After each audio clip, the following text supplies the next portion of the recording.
Well, hello, everyone, and welcome. Today, in our mental fitness community class, we are going to be talking about the restless saboteur in depth.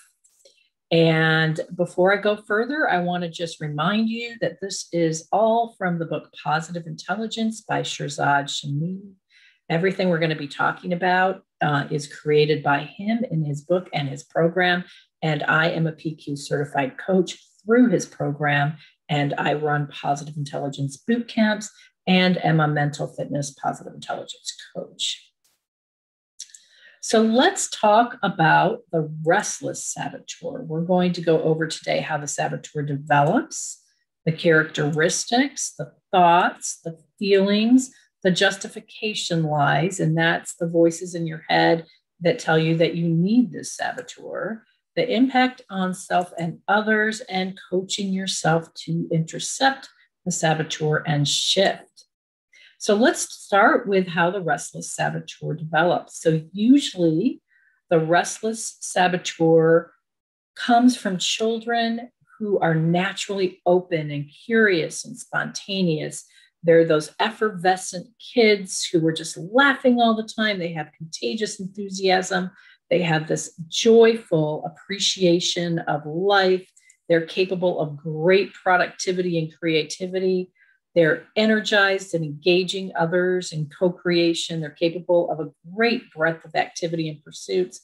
And at some point, though, they begin to use fun and activity to escape from pain. And they may actually associate having fun with somebody else or, being really active with love and nurturing. So instead of experiencing love kind of as emotional connection, they may experience love as doing something fun with somebody else. And so at some point, they may develop this as sort of a way to not feel bad. And that's when it starts becoming a saboteur. So the characteristics of someone who has the restless saboteur is that they can be easily distracted and they can get way too scattered. They stay busy, juggling many different tasks and plans. They seek excitement and variety, not comfort or safety. So they're always looking for something else to do. They tend to bounce from unpleasant feelings very quickly. So they're very optimistic, but they don't like those unpleasant feelings, so they don't stay in them very quickly, very long. So they might start feeling a little sad, or they might have a friend that's really a little sad, but they're very quick to kind of shift, reframe, get back to the positive. And they're constantly moving, constantly in motion, constantly seeking new stimulation.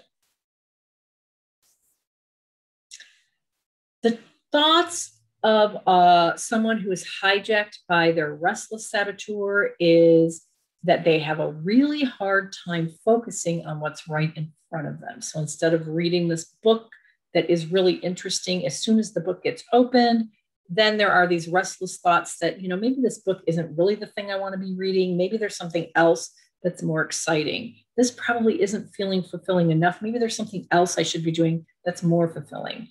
I don't like negative feelings. They suck. I must shift my attention to something more exciting. And then a little bit of a kind of exasperation with other people for not being able to keep up.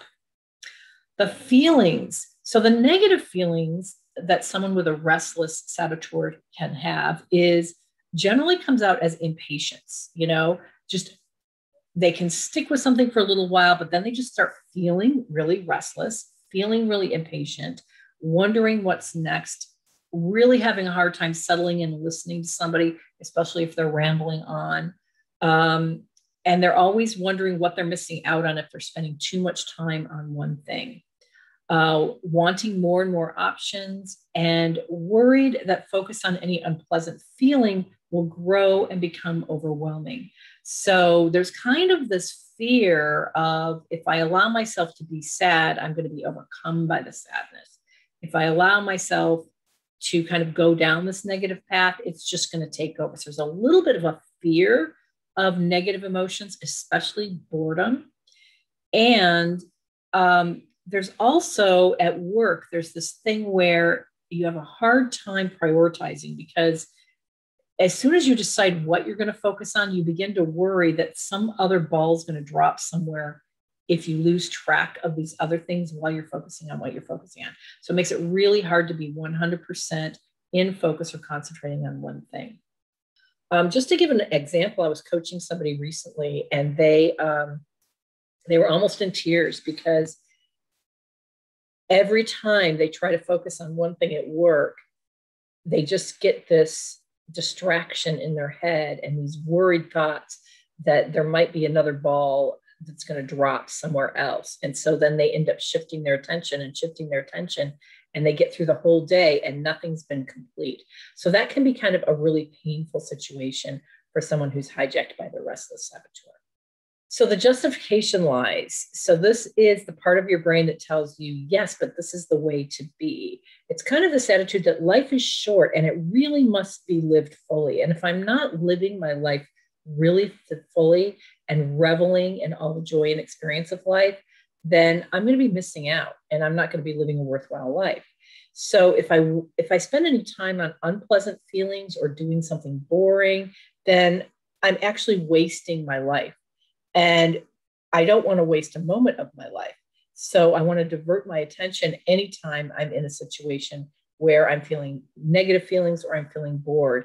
And the idea that I might, plan 3 things on a Saturday night and then kind of hold out to see which one is the best or try to do all of them doesn't seem like a problem at all. It seems sort of like the best way to manage my life, because I'm constantly looking for the most exciting or the best or the most fulfilling thing, because I always want to fill my time in the best way, in the most fulfilling way. However, the impact on both me and others is that underneath the surface of all that fun and excitement is an anxiety-based escape from being present to whatever moment you're in.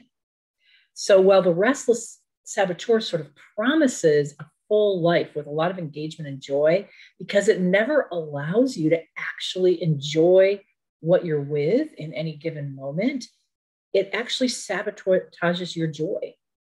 And so inside your head, you're feeling more like this picture instead of what you would really want to be feeling when you were feeling joy, which is a pure immersion in whatever it is you're focusing on in this moment. And so you end up escaping from each moment's full experience. So you never really get to enjoy anything. And the other thing that's really difficult is the impact on others. So first of all, others have a really difficult time keeping up with the frenzy and chaos brought on by the restless. And they feel unable to build anything sustainable around it. And what I mean by that, there are a couple of people that are very, that fit this profile in my life. And what I find that drives me crazy as someone being in relationship with them is they often can't sit still when they're with me, which makes me feel like they're not with me. And so I don't feel that they're reliable. And, they might be on a Zoom call with me, but they're also doing a workout at the same time. Or you can see that they're not really looking at the camera because they're doing their email on the side and only half listening. And because I don't feel like I'm getting 100% of their focus at any given time, I stop trusting them and I don't want to be in relationship with them. And so if you have a restless saboteur, what you may find is in your relationships, people accuse you of not really being there for them or not really being with them, or they may get hurt because you go on to something else and leave them out. So that's how it damages the relationships. So let's talk about how do we intercept the saboteur? How do we coach ourselves and still get tons of joy from life, but actually get it in a more pure way?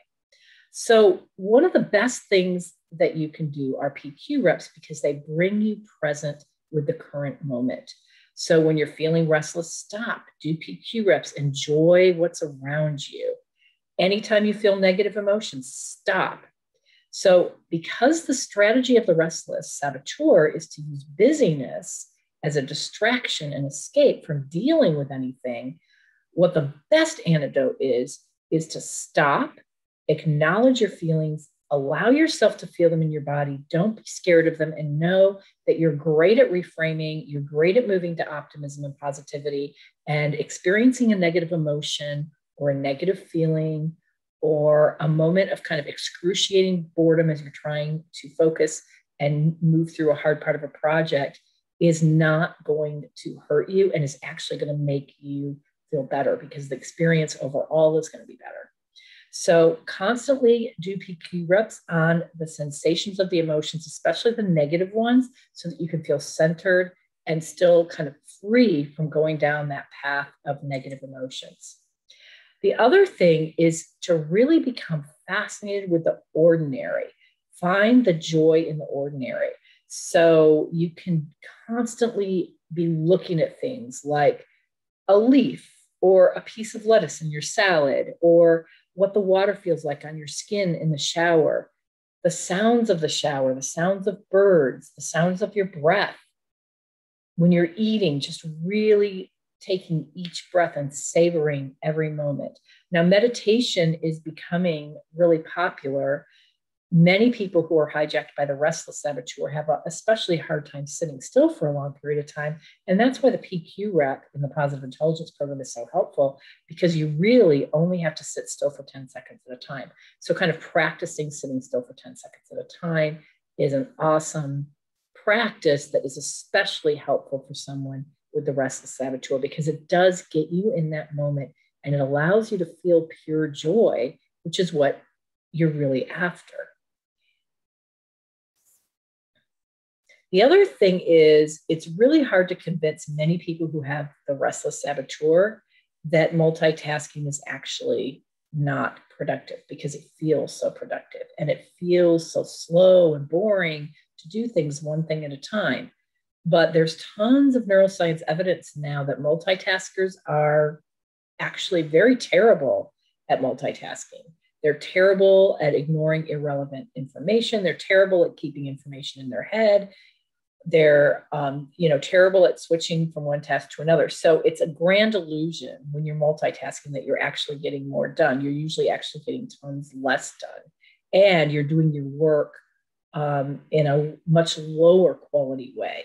So really focusing yourself, calming yourself down, and focusing yourself on doing one thing at a time. And it might be as simple as, I had one of my clients, she would set a timer and focus for 15 minutes. And then she would decide what the next thing is she wanted to focus on. She would set the egg timer for 15 minutes, because that allowed her to kind of at least know that in just 15 minutes, she was going to move on to the next task. And that helped quite a bit. That got her productive focusing, but also allowed her to move fast through her day and do a lot. So what I'm going to do now is turn off the recording. And for those of you who are in class, we're going to discuss the restless saboteur. For those of you who are listening to this as a recording, please feel free to reach out to me at any time you have questions on this. And thank you for listening today.